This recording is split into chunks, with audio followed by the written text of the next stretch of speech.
Nagbakasyon kami sa Pilipinas. At sa hindi naming inaasahan. Dito magaganap ang isang trahedya. Dear Ate Vine. Isa po akong OFW sa Japan, nang lumipas ang 5 taon na pamamalagi ko sa Japan. Nakilala ko si Matt, Japan half and American, niligawan niya ako. Hanggang sa naging kami, naging maayos naman ang aming relasyon. Bigayan kami sa isa't isa, mag-away man kami, dahil iyon sa pagseselos ko. Gwapo kasi siya, kaya maraming nahubumaling, kaya noong kami ay 1 taon na. Sabi niya sa akin na papakasalan na niya ako, at gusto niya na makilala ng personal ang pamilya ko.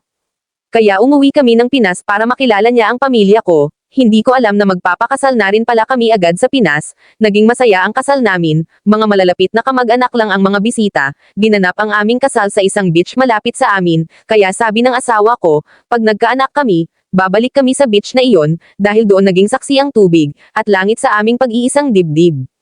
Lumipas ang 1 taon, nabuntis ako, ang saya dahil kambal ito. Mga lalaki ang aking pinagbubuntis, kaya sobrang pag-iingat.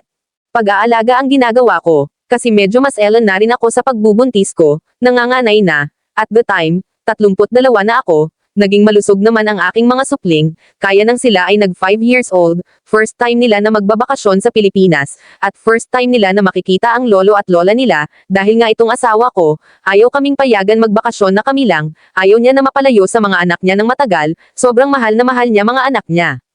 Sobrang saya ng mga anak ko nang kami ay dumating sa Pilipinas, ang mga magulang ko, tuwang-tuwa sa mga anak ko, pati mga kapatid ko, mga pamangkin ko, ang mga anak ko naman ay showing, at madali silang makapalagayan ng loob, madali silang nakipaglaro sa kanilang mga pinsan, dahil summer nung umuwi kami, kaya sobrang init talaga, kahit ang mga anak ko, ay ayaw maglaro sa labas dahil sa init, namumula talaga, alam nyo naman ang klima sa Japan mas lamang ang winter doon, kaysa sa summer. Kaya nagbalak kaming maligo sa beach, kung saan kami ikinasal. At iyon din ang gusto ng asawa ko, dahil nga memorable iyon sa amin. 2 araw pa nang kami ay pumunta sa beach, 9:00 ng umaga nang kami ay dumating.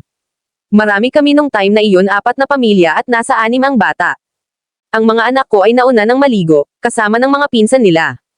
Hindi naman ako nag-worry sa anak ko, dahil 2 years old pa lang sila ay nag-training na sila paano lumangoy. Kaya nga nang sila ay maligo, laking gulat ng mga pinsan at mga ilang kaanak ko. Dahil magaling silang lumangoy, ako naman at ang asawa ko ay naglakad-lakad. At ibinabalik ang nakaraan, may maya pa ay tanghali na. Kaya bumalik na kami sa cottage para kumain, at pinaahon ko ng mga anak ko. Para sabay-sabay kumain, sinabi ko na rin na wag nang maligo dahil sobrang sunburn na ng balat. Pagkakain namin ng tanghali, ang asawa ko at mga bayaw ko ay nag-iinuman, at kami naman ay nagkakantahan pa. Ang 2 kong anak ay nakatulog na sa kabilang cottage. Mga 3:00 ng hapon nagpaalam ulit na maliligaw sila. Kasama ang iba niyang mga pinsan, pinayagan naman siya ng asawa ko, kaya naligo silang muli, mga 1 oras ang lumipas, pagtagay ng asawa ko, nalaglag ang bote sa kamay niya, na parang dumulas, at nabasag, sabay tanong niya, asan ang mga bata? Sabi ko naliligo pa, tawagin mo na at paahunin, kinakabahan ako maya-maya pa, tumatakbo na ang pamangkin ko, at nalulunod na daw ang mga anak ko, kaya nagtakbuhan kami sa dagat, at nagsabi sa lifeguard.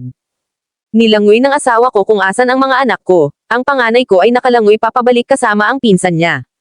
Pero ang bunsong anak ko, hinanap pa ng asawa ko sa pinakailalim ng dagat. At ayun na nga, nang dinala namin siya sa ospital wala na siya.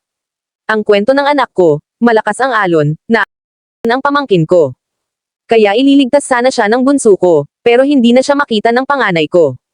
Kaya ang panganay ko sana ang sasagip ang nakita na lang niya ay ang pinsan niya. Hinanap niya malapit sa kanya pero wala, dahil hirap ng huminga ang pinsan niya.